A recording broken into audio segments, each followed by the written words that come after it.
Setiap hari, jutaan masyarakat Indonesia menghasilkan sampah rumah tangga dan terus menumpuk, terutama di daerah yang masih menggunakan open dumping, yaitu pembuangan sampah secara terbuka tanpa pengolahan lanjutan.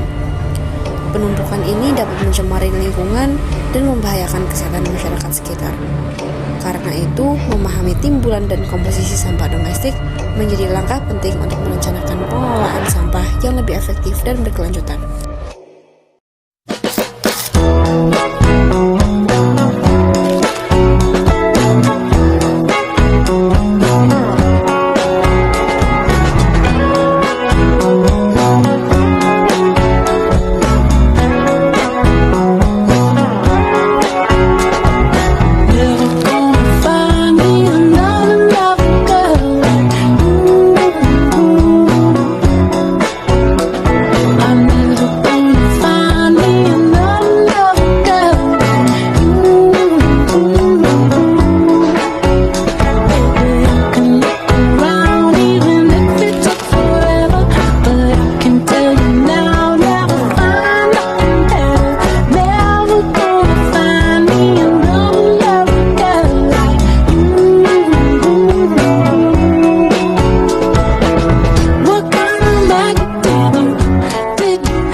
Laboratorium Lingkungan 2 dari kelas D ingin memperkenalkan diri.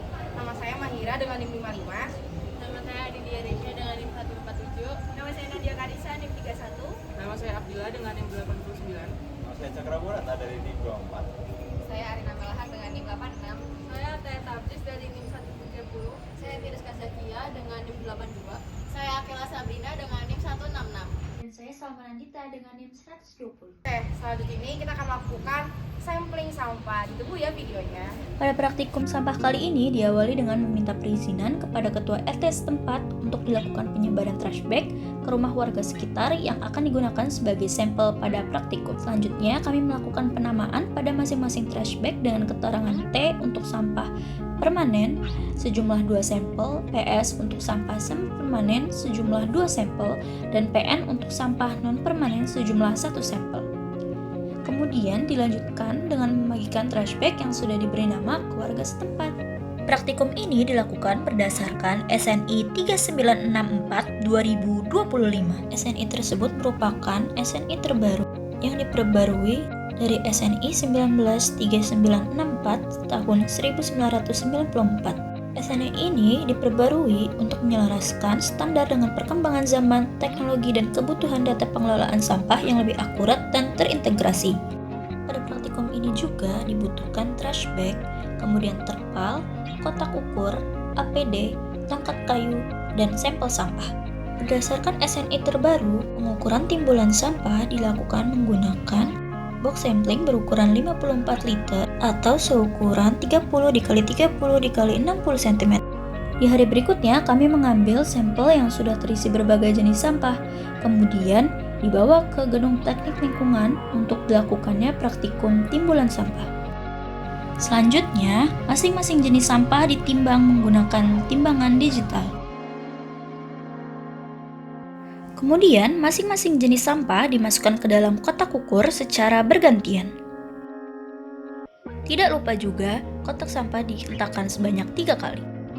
Lalu diukur tinggi timbulan sampah menggunakan meteran untuk didapat volume timbulan sampah.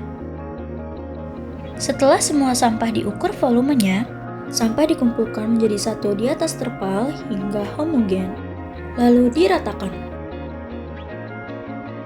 Apabila sampah melebihi 100 kg, pemilahan dapat dilakukan dengan metode kuadran. Sampah diletakkan di atas terpal dan dibagi menjadi 4 bagian.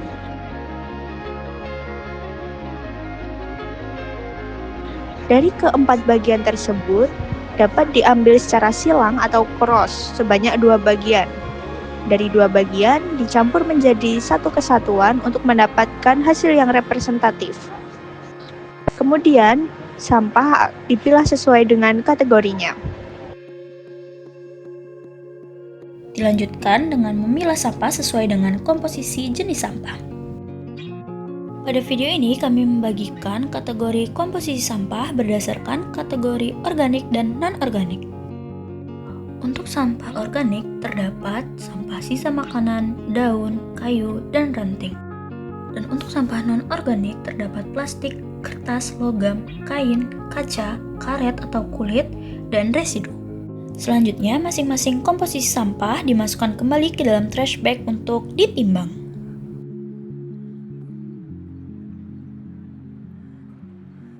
Berikut diperoleh data pengamatan dari hasil praktikum. Dilakukan penimbangan pertama dengan sampel semi-permanen 1. Didapatkan massa sampel sebesar 0,45 kg dan tinggi sebesar 55 cm.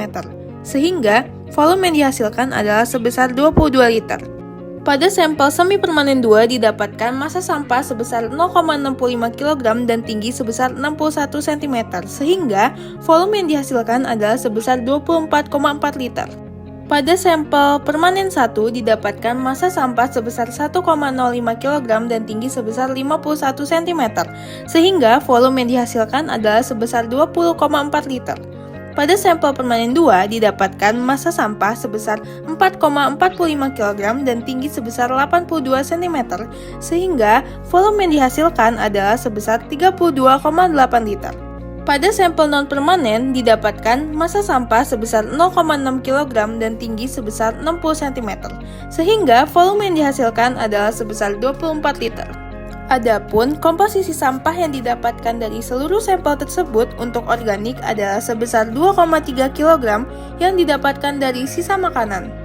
Pada non-organik didapatkan sebesar 4,21 kg yang didapatkan dari plastik sebesar 0,26 kg, kertas sebesar 0,65 kg, logam sebesar 0,5 kg, kaca sebesar 0,15 kg, dan lainnya atau residu sebesar 2,65 kg. Sehingga didapatkan total komposisinya adalah sebesar 6,51 kg. Kesimpulannya, berdasarkan hasil pengukuran selama 1 hari pada 5 rumah tangga dengan asumsi 5 orang per rumah di wilayah Gondang Timur 3, Tembalang, Semarang, diperoleh timbulan sebesar 7,20 kg per hari atau setara dengan 1,44 kg per rumah per hari dan 0,29 kg per orang per hari. Nah, nilai ini berada pada kisaran bawah menengah jika dibandingkan dengan timbulan sampah perkotaan di Indonesia yang sebesar 0,3 hingga 0,8 kg per orang per hari. Sehingga dapat disimpulkan bahwa tingkat timbulan di lokasi penelitian termasuk kategori tidak tinggi.